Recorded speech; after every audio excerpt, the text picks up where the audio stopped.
മാസപ്പടി വിവാദത്തിൽ മുഖ്യമന്ത്രി പിണറായി വിജയൻ, മകൾ വീണ വിജയൻ എന്നിവർക്കെതിരെ അന്വേഷണം ആവശ്യപ്പെട്ട് നൽകിയ ഹർജിയിൽ നിലപാട് മാറ്റി കോൺഗ്രസ് നേതാവും മൂവാറ്റുപുഴ എംഎൽഎയുമായ മാത്യു കുഴൽനാടൻ. വിജിലൻസ് അന്വേഷണത്തിന് ഉത്തരവിടണം എന്ന മുൻ ആവശ്യത്തിനു പകരം കോടതി നേരിട്ട് കേസെടുത്താൽ മതിയെന്നാണ് കുഴൽനാടൻ്റെ പുതിയ ആവശ്യം. അതേസമയം ഏതെങ്കിലും ഒരു ആവശ്യത്തിൽ ഉറച്ചു നിൽക്കാൻ തിരുവനന്തപുരം വിജിലൻസ് കോടതി മാത്യു കുഴൽനാടനോട് ആവശ്യപ്പെട്ടു.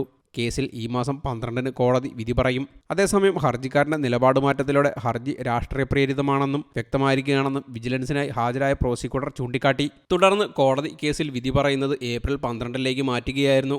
സേവനങ്ങളൊന്നും നൽകാതെയാണ് CMRL നിന്ന് വീണ പണം കൈപ്പറ്റിയതെന്നും ചൂണ്ടിക്കാട്ടിയാണ് കുഴൽനാടൻ കോടതിയെ സമീപിച്ചത്. മുഖ്യമന്ത്രിക്കും മകൾക്കുമെതിരെ ഫെബ്രുവരി 29-നാണ് മാത്യു കുഴൽനാടൻ ഹർജി നൽകിയത്. കേസെടുക്കാൻ വിജിലൻസ് തയ്യാറാകുന്നില്ലെന്നും കോടതി ഇടപെട്ട് കേസെടുപ്പിക്കണം എന്നുമായിരുന്നു ഹർജിയിലെ ആവശ്യം. പിണറായി വിജയനും വീണ വിജയനും ഉൾപ്പെടെ 7 പേരാണ് കേസിലെ എതിർകക്ഷികൾ.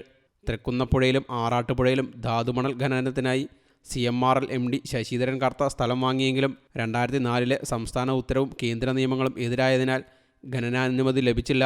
കേരള ഭൂവിനിമയ ചട്ടപ്രകാരം പ്രസ്തുത ഭൂമിക്ക് ഇളവ് ലഭ്യമാക്കാനുള്ള കർത്തയുടെ ശ്രമങ്ങൾ പരാജയപ്പെട്ട സാഹചര്യത്തിലാണ് വീണ CMRLുമായി കരാറിലേർപ്പെട്ടത്. ഇതിനുശേഷം മുഖ്യമന്ത്രി നേരിട്ട് ഇടപെട്ട് റവന്യൂ വകുപ്പിനോട് കർത്തയുടെ അപേക്ഷയിൽ പുനഃപരിശോധന നടത്താൻ നിർദ്ദേശിച്ചതായും ഹർജിക്കാരൻ ആരോപിക്കുന്നു. News desk you talk.